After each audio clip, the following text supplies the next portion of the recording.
about cutting himself in the miscellaneous section, so I sent him a private chat. Bing, is everything okay? Bong, no, I want to die. Bing, do you want to talk about it? Bong, yes. And just like that, we became friends. I added him on MSN.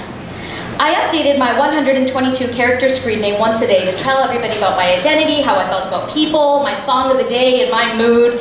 And I always had a lot to say. So I cheated and took the vowels out and replaced words with symbols. And he was more of a minimalist, taking the name of an archangel. And I, human, should have realized that I was in over my head. We talked about life, filling each other in on careful details. I made up the names for the members of my friends and my family, avoiding anything too real. I was conscious of the fact that, he could kill me if he was like a 40-year-old murderer or something. But I didn't realize that he didn't have to be 40 or a murderer to hurt me. We talked every day. We talked about death and what happened after. He cut himself, he smoked, he took painkillers to fight his feelings, And he said he wanted to take rat poison. He was sure he would be fine falling from heaven. Over the next 2 years, there were a lot of 122 character screen names with missing vowels, codes to misinterpret, and symbols to overanalyze. Talking to him 6 hours a day became standard. I was his suicide support line. The more lines in the MSN chat, the further he was from his own failings and his own feelings. My words were the only things keeping him from death.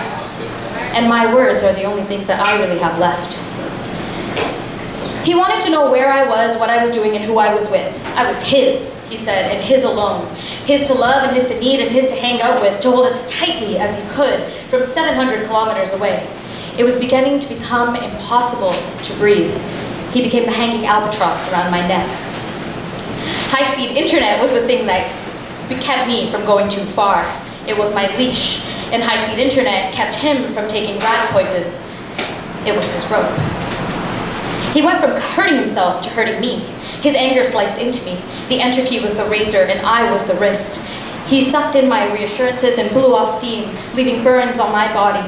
The fact that I didn't love him was a hard pill for him to swallow, so he told me to take all the pills I could, so we could die together, like Romeo and Juliet, pills and poison, a long history of miscommunication leading to misery.